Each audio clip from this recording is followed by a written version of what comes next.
The best way to get better at programming is to practice. And in this example, we're going to be creating a class based off the previous class we did, but now we're going to start adding constructors. That is, ways to set our initial data. As always, this file is available for download using the link provided below in the description. We'll give you a couple seconds to download it.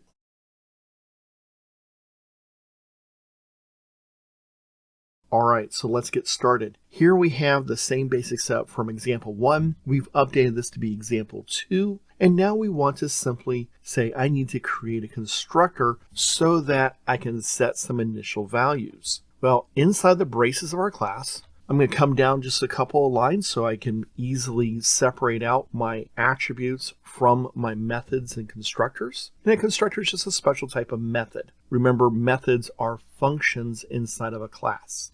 So the first thing we need to do is define who can access this constructor. Typically, constructors are public. Now, this is not always the case, but this is typically. So I'm going to say public, example 2, because my constructor is the same name as my class, and I'm going to create a default constructor. That means there's no parameters that are being passed in. Since this is a method, it's going to have my braces, and then I have my constructor body. I'm going to say this dot first name equals, and I'm going to say it's equal to unknown. Why? Well, it wasn't given to us. This dot last name equals unknown, and this dot age is equal to 0 because once again it is unknown. I might put a little comment about this.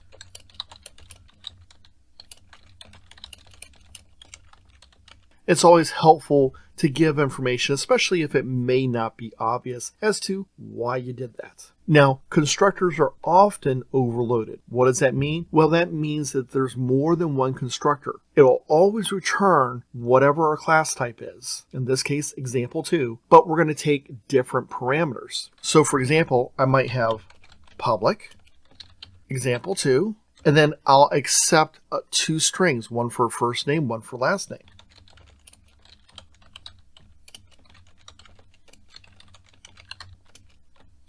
So here's a perfect example of that. Now you might think, well, how do I define which is first name, which is last name? How do I define my age? Okay, because age wasn't passed in. Well, the first thing I'm going to do is I'm going to say this. And I have this as a function call. So you might say, well, wait a second, we had this dot before. That referenced the parameters that we were using. But this with the parentheses is calling our default constructor. It sets all those default properties. And now we can come in afterwards and just set the new things that we have based upon the values that were passed in. So I'll say this dot first name equals first name. And the reason for doing this is very simple. When I say this dot, I'm referencing the class variable. When I just specify first name, I'm referencing the parameter. And that's how Java tells the difference between the variable name that is part of the class variable and the parameter name that's just passed into that one method.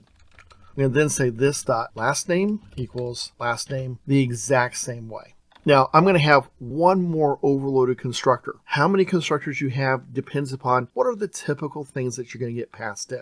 We assumed that you're going to get the first name and last name. You'll never get that, just one of them. So we have the previous constructor. Now we're going to say what happens if we get first name, last name, and the age. So I'm going to say public, example 2,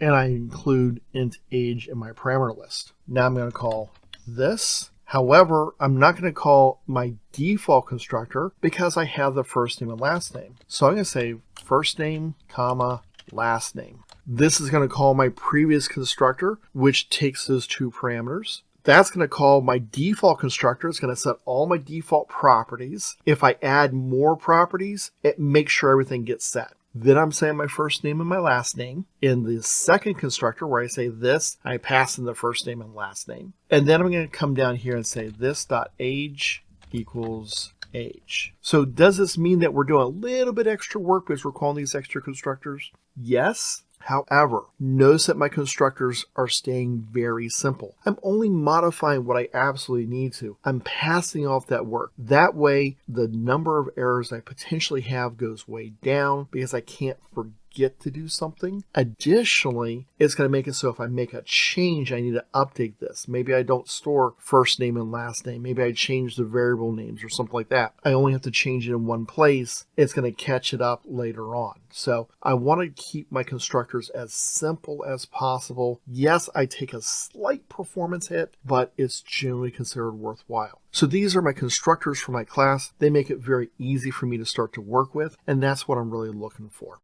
Hopefully you found this example helpful in learning more about constructors in Java. If so, please consider giving the video a like and subscribing so you can see more videos in this series about how to get better at programming with Java.